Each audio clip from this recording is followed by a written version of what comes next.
Bom dia, boa tarde, boa noite, dependendo de quando você esteja assistindo a este vídeo. Eu sou o professor Rubem Ramos e esta é uma aula assíncrona de usos e usuários da informação.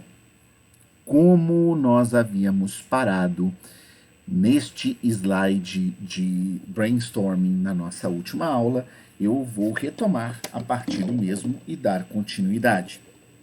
Havia proposto a vocês que, diante da apresentação da importância da relação entre seres humanos ou usuários e informação, no ponto de vista empresarial ou organizacional, o que acontece se não existem na infraestrutura da empresa recursos humanos capacitados a organizar a informação obtida e torná-la um instrumento para a tomada de decisão sobre seus usuários e clientes.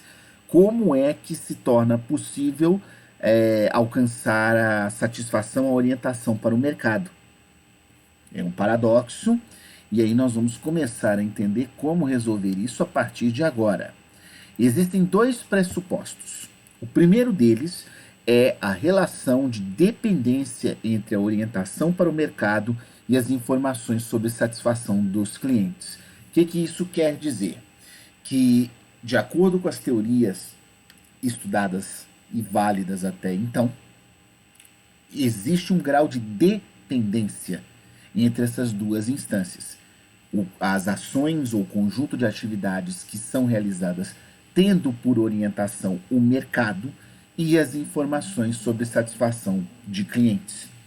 Esses dois autores, Churchill Jr. e Peter, lá no início do século XX, falaram que a orientação para o mercado depende de compreender as necessidades e desejos dos clientes e construir produtos e serviços para satisfazê-los. Vamos até alterar esta palavra aqui para tê-la mais completa. Exato.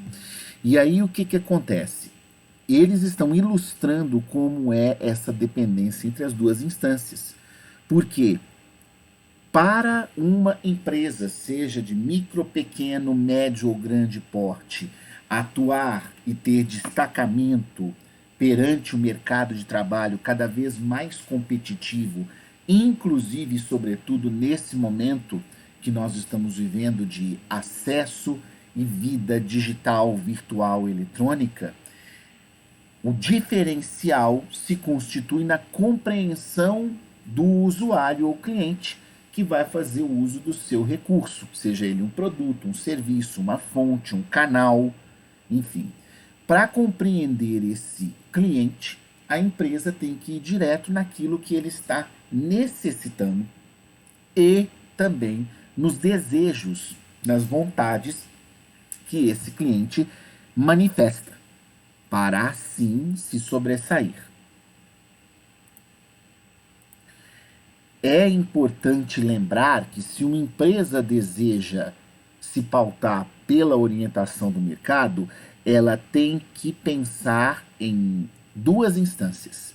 Primeiro, desenvolver produtos, os serviços, enfim, recursos baseados naquilo que o cliente necessita, ou seja, não adianta eu criar um produto que eu, empresa, eu, organização, considero top do mercado local, ou nacional, ou mundial, se não for uma coisa que o usuário, o cliente, reconheça que tenha necessidade. Vai ser inócuo. Então, o desenvolvimento e criação desses produtos tem que se basear na vontade, na necessidade, dos usuários clientes. E segundo, proceder a uma avaliação constante sobre a satisfação dos clientes na figura das informações que eles prestem. Isso, sobretudo esse segundo ponto que está em laranja, ressalta sobremaneira aquilo que nós falamos na aula passada, quanto à evolução dos serviços e departamentos de pós-venda no que nós estamos encontrando hoje com diferentes nomenclaturas, como sucesso do cliente, experiência do cliente, a customização, personalização para o cliente, que são não apenas setores ou departamentos, mas uma série de práticas, tendo em vista a figura dos clientes ou usuários, de modo a não apenas fidelizá-los, mas também fidelizá-los na medida em que constantemente, ou seja, tendo uma base frequente de acesso aos mesmos, a organização consegue acessar e extrair informações desse público a respeito dos seus produtos, serviços, fontes, canais, enfim, recursos ofertados e comercializados. O segundo pressuposto, indica que a informação é, mais do que nunca, ou deve ser, utilizada como um diferencial competitivo, especificamente voltado para um campo que tem cada vez mais atraído a parte administrativa, que é o marketing de relacionamento. Porque essa área de atuação, o campo do conhecimento, pressupõe que a informação é um insumo básico e imprescindível ao conhecimento a respeito do usuário cliente. Então, tudo que nós falamos de Customer Experience, Client Success, ou como conhecemos em português, sucesso do cliente, pós-venda, fidelização, personalização, entre outros, envolve em grande medida marketing de relacionamento, ou seja, como é que eu estabeleço, isso pode ser plural, formas diferentes de me relacionar com os usuários clientes da minha empresa ou organização através de estratégias de marketing, publicidade, propaganda, entre outros. Isso vai desde a propaganda tradicional que a gente vê nos intervalos comerciais da televisão ou ouve nos intervalos dos programas de rádio, até a questão de programas específicos e sites ou páginas serem patrocinadas por empresas e instituições. Por exemplo, nós estamos vivendo uma onda de popularização dos podcasts. E vários dessas plataformas de comunicação e informação são patrocinadas por todo tipo de empresas. Muitas vezes são empresas como o iFood, o Uber Eats, o Rappi, né, que provém alimentos, ou o próprio Uber ou a 99 Pop com o transporte de passageiros. Tem empresas do ramo alimentício específicas, tem empresas do ramo de bebidas, tem empresas do ramo de vestuário, de higiene e limpeza, entre outros. Vamos avançar. Marketing de relacionamento. Você sabe o que é e para que serve? Qual é a importância em uma empresa? O marketing de relacionamento, como eu expliquei, envolve uma ou mais formas ou maneiras de fidelizar usuários ou clientes, criando um ou mais canais de comunicação eficiente entre a organização e o cliente, para que eles se sintam seguros e dispostos a adquirir novamente produtos e serviços, garantindo sua satisfação e experiência com a marca. Um exemplo que tem se tornado comum, provavelmente muitos de vocês têm isso. Tem um determinado supermercado, rede de supermercados, próximo às suas residências ou ao local que vocês trabalham ou estudam. Pode ser, sei lá, o que nós temos aqui em Goiânia, o Tatico, ou o Bretas, ou o Pro Brasília, ou o Super Zé, enfim, qualquer uma dessas redes, usando como exemplo. E você prefere dar prioridade a fazer as suas compras nesse local pela proximidade de casa. Muitos desses estabelecimentos comerciais, que são supermercados, estabelecem um canal de comunicação direta com o cliente, em que através do WhatsApp, cada vez mais popular no Brasil, eles vão mandar aquele antigo jornalzinho de papel com as ofertas em formato eletrônico direto para o seu número do WhatsApp.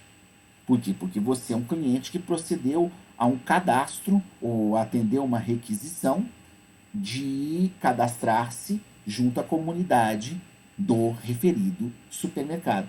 Então o supermercado manda essa lista ou esse antigo jornalzinho, né, agora em formato eletrônico, e você fica sabendo desde o início do dia quais os produtos naquele dia ou naquela semana que estão em ofertas, podendo assim organizar uma compra muito mais consciente e gerando satisfação numa experiência positiva que vai te marcar como fiel àquela cadeia de supermercados. O marketing de relacionamento é uma ferramenta que dá continuidade nessas estratégias, sendo que ele é a junção de ações tomadas pela empresa com o objetivo de criar e manter um relacionamento positivo com seus usuários e fornecedores. Tem o intuito de conquistar a confiança do cliente, oferecendo benefícios exclusivos e garantindo sua fidelidade.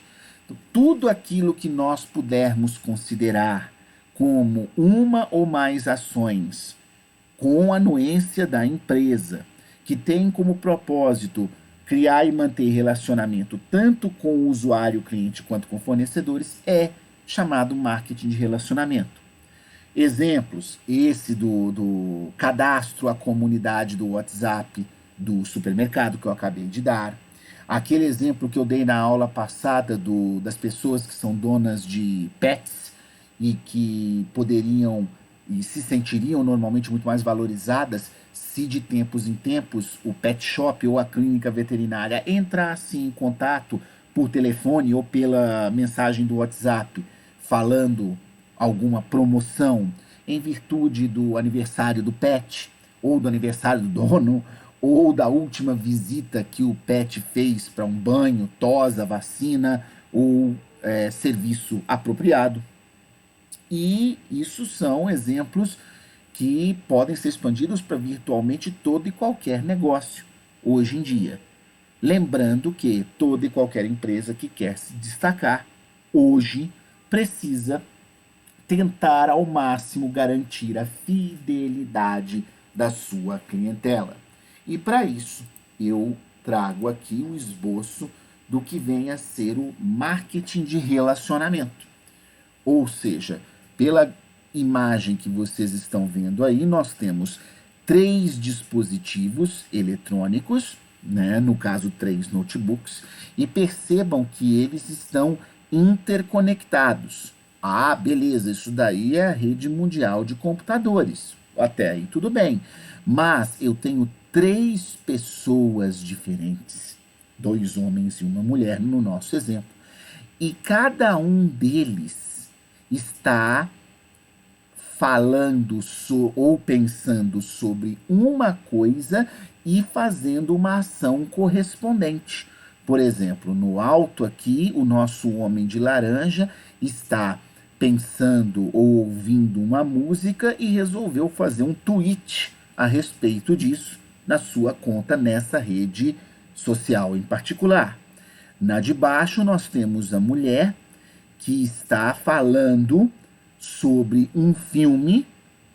Provavelmente ela pode estar falando ou numa chamada entre amigos ou até como uma crítica de cinema falando num podcast com essa temática e pensando na trilha sonora desse filme.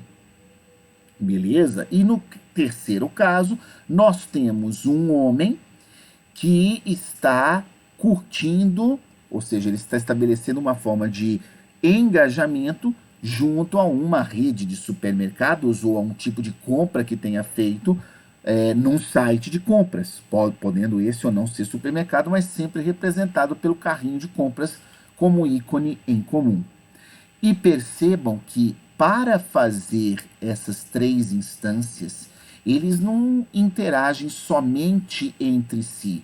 O homem com a sua conta no Twitch, a mulher com o seu podcast sobre filme e o homem na rede social do estabelecimento de compra através do seu perfil. Eles estão interconectados e estabelecem comunicações entre si e outras pessoas por uma série de modos. Rede mundial de computadores, Bluetooth, e-mail, SMS, engajamento em redes sociais, que mais? E-mail, localização, entre outras formas. Isso tudo perpassa o marketing de relacionamento, ainda que se pense em três ações isoladas, elas estão interconectadas. Elas podem, inclusive, ser utilizadas pela mesma rede. Eu posso ter uma mesma empresa ou organização que, ao mesmo tempo, tenha um perfil no Twitter, tenha um perfil no YouTube e tenha um perfil no Instagram ou no Facebook ou em ambos, e ela precisa utilizar muito bem esses três canais, porque tem gente que prefere o Twitter, tem gente que prefere o YouTube, tem gente que prefere o Facebook ou o Instagram. Então ela se relaciona através de canais e mídias diferentes com diferentes clientes usuários. O que isso tudo tem a ver, ou o que o marketing de relacionamento tem a ver com a gestão da informação?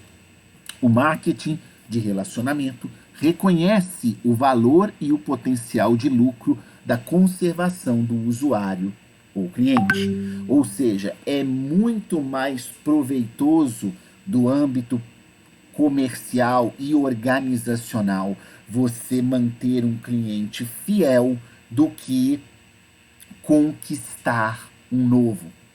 É mais fácil, é mais prático e, em certa medida, as pessoas tendem, por comodismo, por conveniência ou por se sentirem até valorizadas, a se manter fiéis a determinadas marcas, a determinados estabelecimentos e a determinadas empresas. Isso é provado já em pesquisas de administração. Realizar a gestão da informação junto a esses usuários ou clientes contribui para que a empresa possa estabelecer relacionamentos duradouros com os mesmos, identificando o que eles de fato desejam e necessitam, ou seja, eles, usuário, cliente.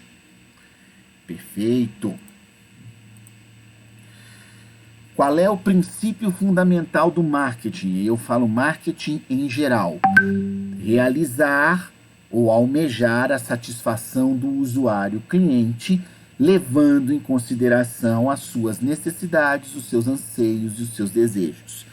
Para que isso aconteça, é preciso seguir um caminho, em que o primeiro passo é as organizações têm o dever de reconhecer o que os seus usuários, clientes necessitam ou desejam. Se você está envolvido em um mercado, sobretudo um mercado comercial, um mercado de transações financeiras, um mercado competitivo, independente do ramo de atuação, você tem que saber o que seu usuário deseja, qual é a necessidade que ele tem. Senão você não vai sobreviver.